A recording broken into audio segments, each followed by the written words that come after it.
We drank all of these. Listen, we're bad at tasting. We never did one before, but we could taste all of. My mouth is numb. Hey y'all, Andrew here with Free Tours by Foot New Orleans. I am joined by colleague and friend Matthew. Thanks for coming along. Yeah, of course. Y'all might have seen Matthew in our culinary videos that we've done recently. And then James is hosting us. We're in James's kitchen. Hey y'all, welcome. And you've gotten us together on mysterious pretenses. It's late in the year. Shall I assume that some kind of end of the year yays are what we're all about? That is very much what we're here to talk about, New Year's Eve, and specifically drinking on New Year's Eve. As you may or may not know, in addition to this job, I do a lot of production management and technical production live events. One of the gigs I do is the annual Fleur de Lis Ball Drop in Jack's Brewery off of Jackson Square, ringing in the new year. And a big part of that for everybody is drinking. So I thought, what better way for Free Tours by Foot to welcome in the new year than by sampling some spirits that are made right here in New Orleans. Oh, cool. Yeah. So today's, we have sort of a tasting menu, if you will, of some spirits, all of which were distilled here in New Orleans, or there's maybe one little slight cheat, but we'll get to that. It's very slight, it's worth it. New Orleans, though rum is a big part of its history, it hasn't been like a main distillery city. We're not like Bourbon County, Kentucky, or anything like that. But especially in the last 5 or 10 years, there's been a lot of really great distilleries that have cropped up here, sort of a part of a national craft distilling movement. Yeah, it feels really appropriate actually, because it always has been, to the best of my knowledge, a really like small distilling town, apart from a few big operations like Sazerac when it was located here, no longer produced here, but back in the day. But you have always had like production on site, like places that produced agriculture just also produced the distillate if they could. Totally. Or trade good, but it was always small time. Prohibition, of course, being maybe the smallest time portion of the history. Sometimes we drink these liquors in cocktails. New Orleans is known as a cocktail city, but today I think we do it like real men, and we drink straight liquor. Great. I wondered what all those glasses that I was looking at over there. That's why we have a lot of glasses, yes.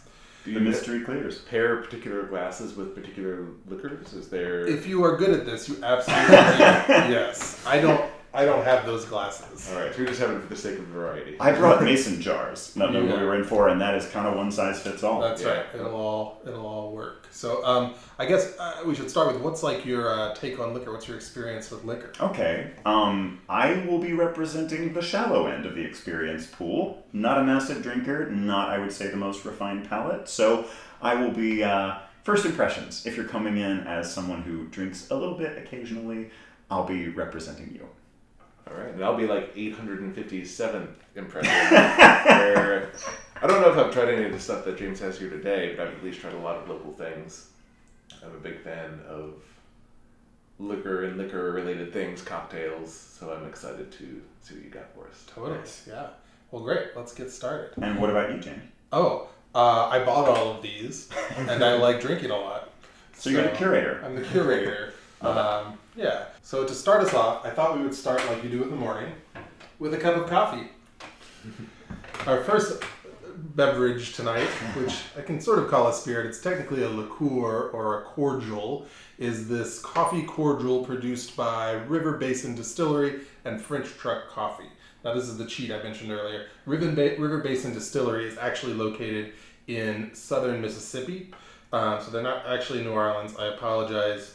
Sue me. But French Truck is. So but French Truck is. So the coffee is locally roasted, and so that piece of the flavor comes here. If you haven't been to French Truck Coffee, I highly recommend it. We're there most every day, all three of us. And it's an excellent local coffee shop with a wide variety of things. So we're cheating on both this being a spirit per se, and we're cheating on location first thing, but it's a nice way to start. Probably a good little palate cleanser, and that's it. We are tapping into the strong coffee history on top of Absolutely. The what's the spirit here? Whiskey. Okay, yeah.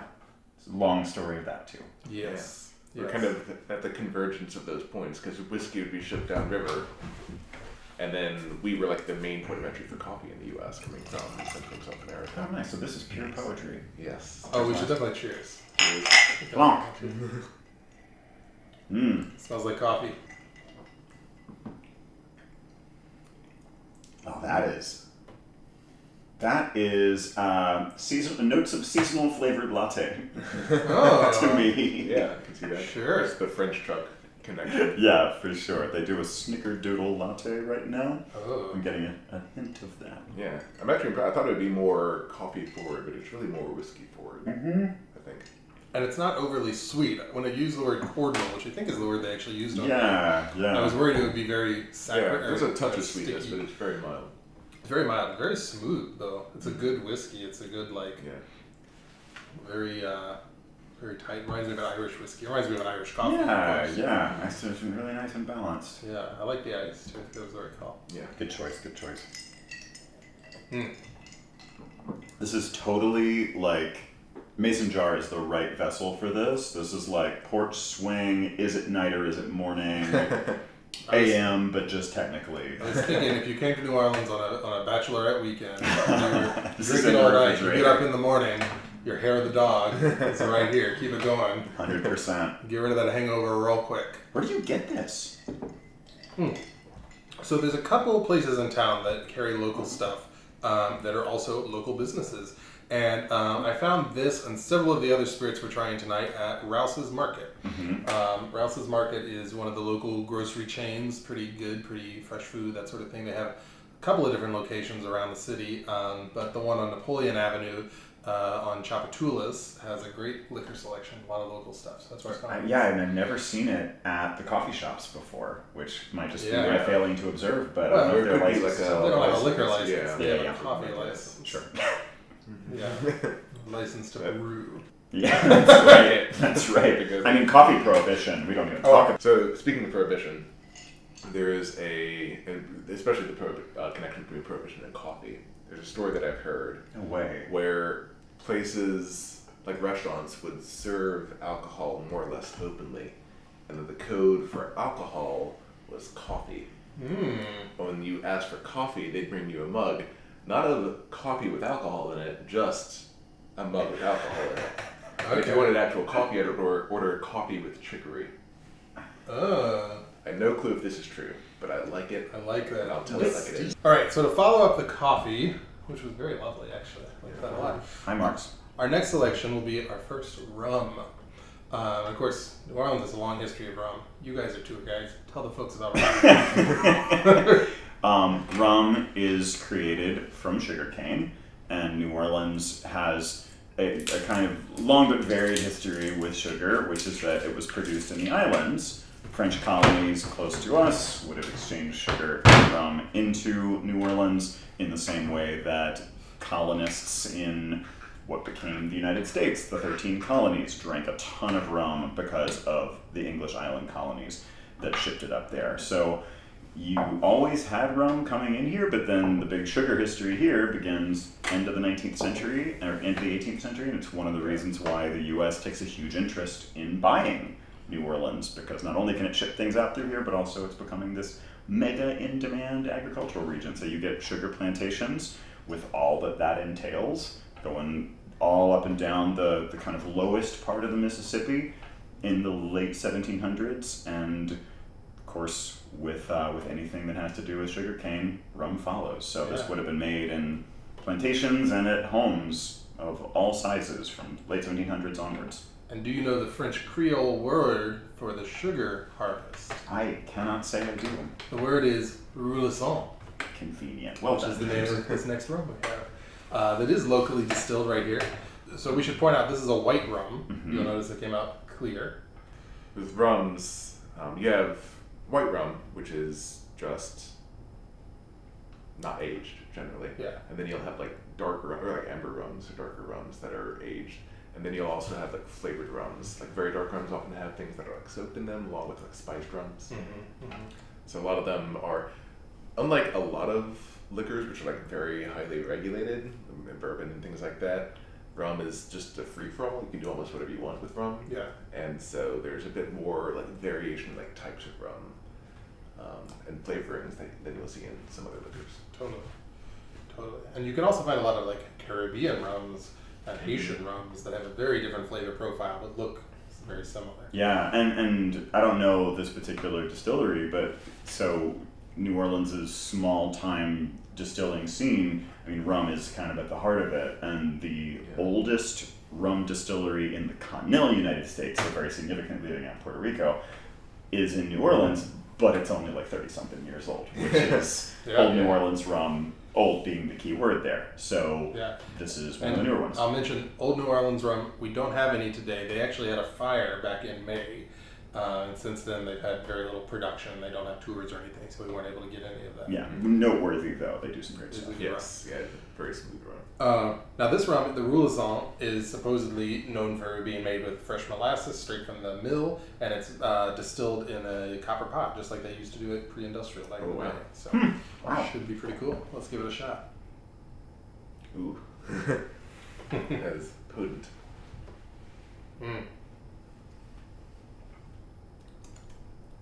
Oh, I expected that to bite harder when I smelled it, but it's actually like... Yeah. It's got a little bit of that alcoholic rum at the end. Pretty acerbic isopropyl burn at the end. But like late at the end. Very late. It's got a lot of other stuff along the way. I'm looking for words, but... But really pretty smooth at first. Turns from like kind of sweet to kind of herbal. Nice little sweetness, a little bit of herbal. Yeah, sugar and spice notes kind of in there.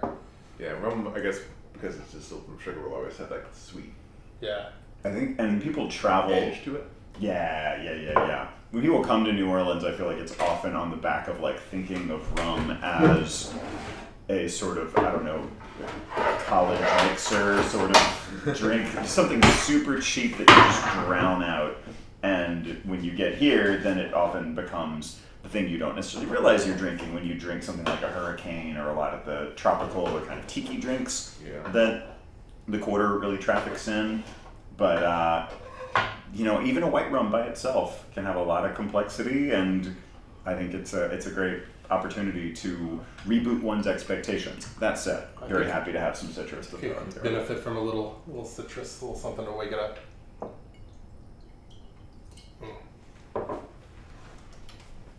Ooh, on a hot summer day, that would be excellent. We do have one other rum we're going to taste tonight. Okay. But I think before we do that, we should take a little bit of a derive, if you will, from the classic sugarcane distilled products and try some sake. All right. Which is another thing that is also locally grown, rice. Absolutely. Yeah, as much as sake wouldn't feel like necessarily an obvious local product. We're a massive center of rice growth. But there haven't really been a lot of sake produced here until very recently. Like, I feel like wetland sake started 2 years ago or something. I notice on the can they have managed to copyright the phrase America's craft sake, which means that wasn't taken anywhere. Not a lot of craft sake, I guess. Who knew? Very cute glasses, James. Where did these come from? Those are Helen's grandmother's. They came from the El Paso desert. I sensed notes of grandmother. We're drinking the sake chilled today. Now, I have actually tried this before, and I've had their Satsuma flavored one, which, doubles down on the local ingredients for sure. Satsuma being a huge local citrus, like we have in the bowl over here. This is going to be a first for me. Yeah. I love that. Dang. I like the texture of that. Yeah. I'm like, there's alcohol somewhere. It's very, very subtle. It's very gentle. It's mostly just smooth and like delicious. Yeah. And like the really great part of the flavor of rice in there. It tastes very earthy to me. Yeah. Sake feels really comforting. It's like, and just like it's cozy. Yeah. And sake is one of these things that, like, if you are in Japan or even in just a store here that has like a big selection, like Hong Market on the West Bank, there's just like so many varieties of sake. And there's types that are supposed to be sort of chilled or at room temperature or even warmed up, and you have like the amount of, I guess, the clarity of the sake tends to vary a lot. So you have some that are entirely clear, and you have some like this that are much mistier. Well, and I'll mention this is the unfiltered variety. They have Okay, a they have a filtered filtered one? Yeah. Okay, gotcha. Yeah. I think the filtering process, or the lack of filtering here, is part of what I like so much about the texture. Yeah. What I was going to say about this before I poured it, this is served in these little cans. My wife also drinks Dr. Pepper out of cans this same size. So when I see a 6-pack of this, I think about it like a 6-pack of Dr. Pepper. But when it first came out, and then again yesterday, both times I was like, why does a 6-pack cost this much? And then I found out that was the price per can. So it's not the cheapest, but if you think of each of these as a bottle of sake and not a little disposable can, it makes a lot more sense, and it's very reasonably priced. It does. It travels home a lot easier this way, for sure. But Absolutely. you don't get the sort of ceremonial For sure. saving of the bottle afterwards. And I'm sure it keeps the freshness and all that as it should. It looks like they donate a lot of their proceeds to wetland conservancies too, which is great. And much needed. As we know, rice, a sort of very wetland friendly crop, and Louisiana being a place that rapidly shrinks under the effects of a lot of the bigger kind of industrial modification of our land. So awesome to see someone who draws from the agriculture giving back to the land that makes it possible. All right, guys. We drank some rum. We're going to drink some more rum. This rum, unlike the last one, it's exactly the same. It's a white rum. It is by a different distillery, though. This one's called 7-3 Distillery. Yeah, so I know these guys a little bit. So the name is really fun. Their shtick is, so the 7-3 is in reference to New Orleans has officially 73 neighborhoods, and each of their different spirits is named after a neighborhood. So here we have Black Pearl rum, and Black Pearl is the rarely seen by visitors name of this one particular area of the spot where the river bends around in what we call Uptown. Yeah, so they have a huge variety. There's maybe like the most varied range. I'm not tied for it, maybe at least, of different types that are available in town. For sure. Yeah, they have the St. Rock vodka, they have the Gentilly gin, they have a Marini moonshine. Yeah. And I think maybe a couple others as well. Don't they have a cucumber? Yeah, there's a St. Rock cucumber vodka St. Rock as well. cucumber Yeah, vodka. they've got a couple varieties. This is delicious. It's a little smoother. Oh yeah, it's very smooth. Damn. Can I say damn? Yeah. It's YouTube, baby. You can say whatever you want. Yeah, this is a white rum that I drink by itself. Yeah. I gotta run this by Roby. Roby's our resident rum expert. Do you want Roby to has try actually this been with involved some- in the distilling of rum before. Do you want to try this with some satsuma? Please. Absolutely. And you grew these satsumas, right? Jeff's parents grew these satsumas, so we have nice. access to this beautiful orchard on the West Bank. Yeah, that combo's really nice. That's nice. This one feels a little bit less sharp Yeah, Mhm. definitely. It's less than the acerbic. Rouleau. The Rouleau was good, don't get me wrong, but this is a little bit more... It's more of a rounded. sipping rum. Yeah, maybe Yeah. it's just diluted more. I discovered this distillery in New Orleans. This is a gentleman named Jed, who has a studio in what is known as Art Egg, which is like sort of one of those artist warehouse buildings. Yeah. You know, but it's like a really good one, like one that's not going to burn down. And they distill in there? And he's set up his studio as a distillery. And he distills and makes a number of spirits. We're going to try 2 of them right now. And yeah, he makes it right there. And they do tours. He does tours of it. You know, if you go by, you got to set it up in advance. But he was very clear, like, come bring your friends, take a tour. Bring your enemies, take a tour. It'll be great. And this is Atelier V. Thank you. Say it again. Atelier V. I don't know how he says that, but Do you that's know what that might mean? To the good life. It's like life studio. Yeah, Atelier is like an artist studio. An artist studio. Yeah. Oh, well, it's in an artist studio. Yeah, and V's life. It's So studio like, life, basically. yeah. Studio life. So he brews a lot of different things, distills a lot of different things. This one he calls Louisiana single malt. And of course, single malt means that it's one distilling pass aged in perhaps multiple sets of barrels, but it's not blended with anything else. It's just one distillation all the way through. And it's a barley malt, so I guess it's technically a whiskey. And that's a good thing where these are concerned? It's a good thing where these are concerned. Good to know. It means it's you make a lot of them, and then you pick the good ones that you sell as your good single malts. And this has won awards. You know, this is like a $75 bottle of booze. This is not All right. messing around. Yeah. So Jeez. pretty rolled out the red carpet for us. excited about this one. James is going to keep the rest of this bottle after we're done. He might let us take home some of You the other feel stuff. your Venmo account come into life. I'm a big fan of barleys and whiskeys, so I'm excited to try this one. Yeah. So this is where I'm going to Shut up. and let the experts talk. The storm is coming. It's the ice machine. Yeah, let's see what we've got. You don't have to put your hand in this. And I have He one. gives himself the fancy glass. I have one of the correct type of glass.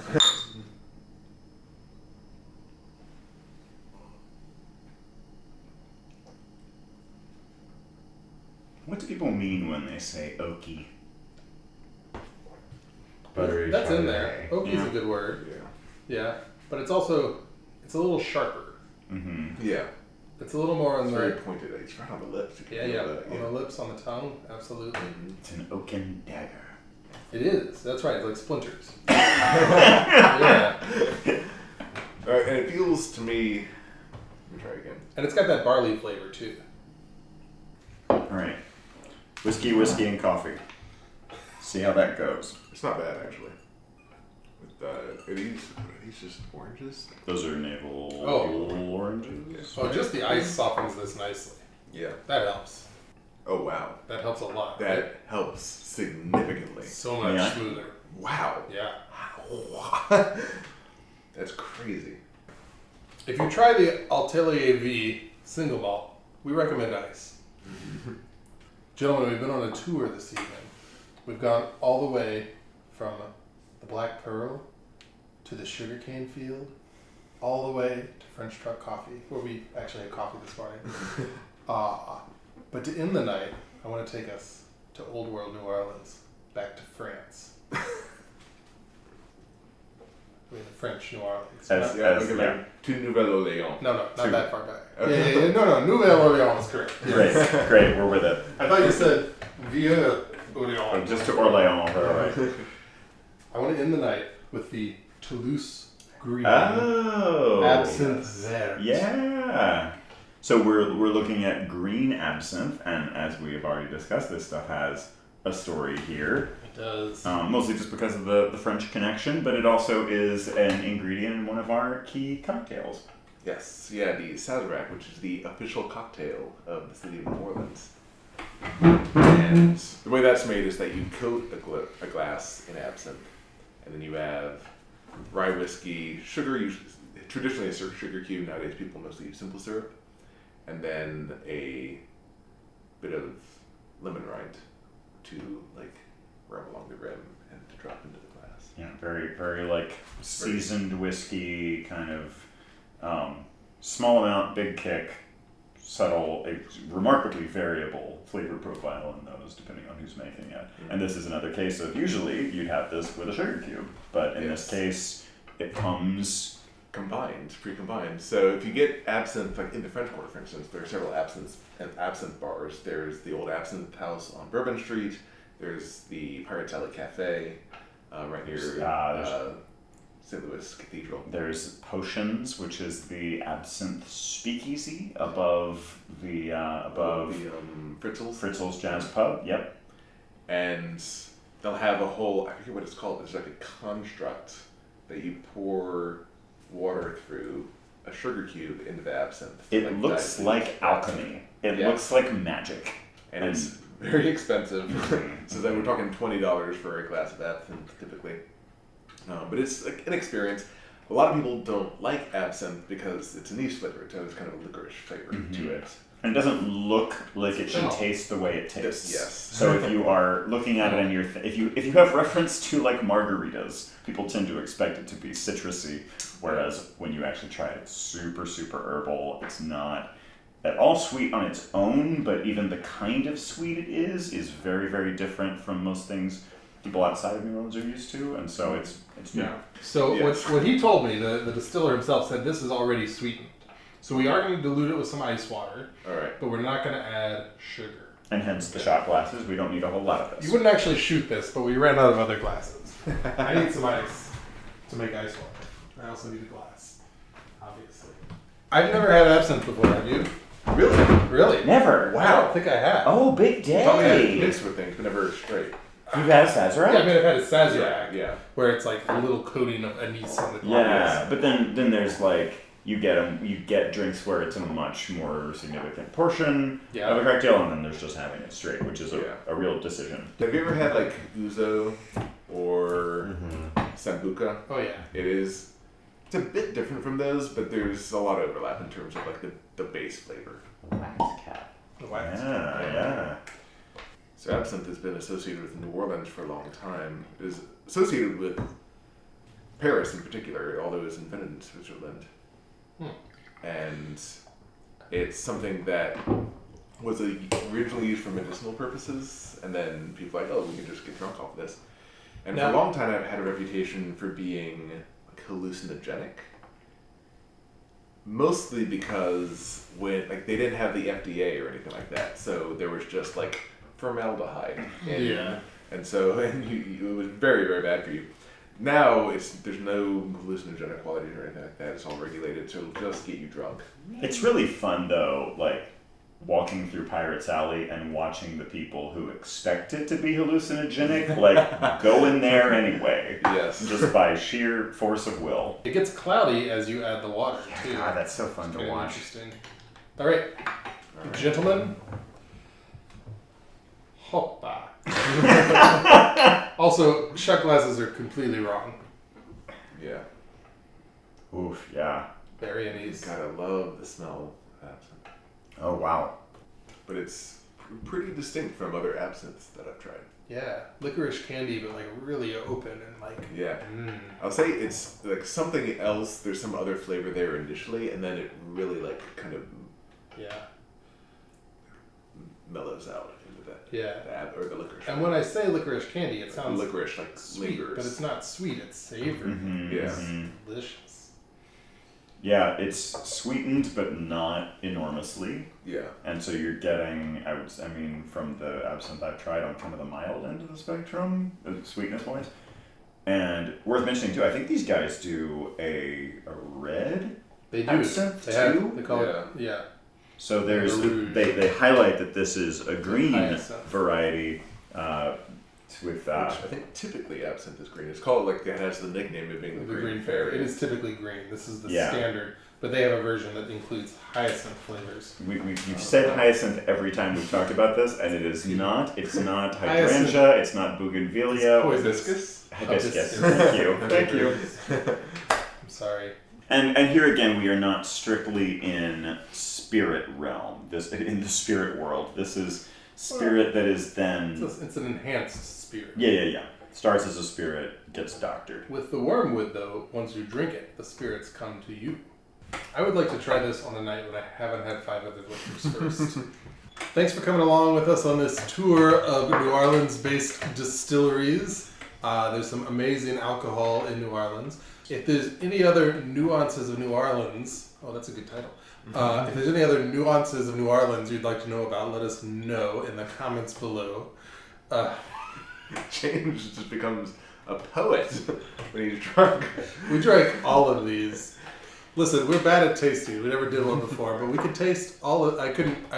My mouth is numb. Worth mentioning too, y'all. So all of these are places that you can visit. If you do pay a visit to New Orleans, you can go to any of the places that produce these. With the exception of.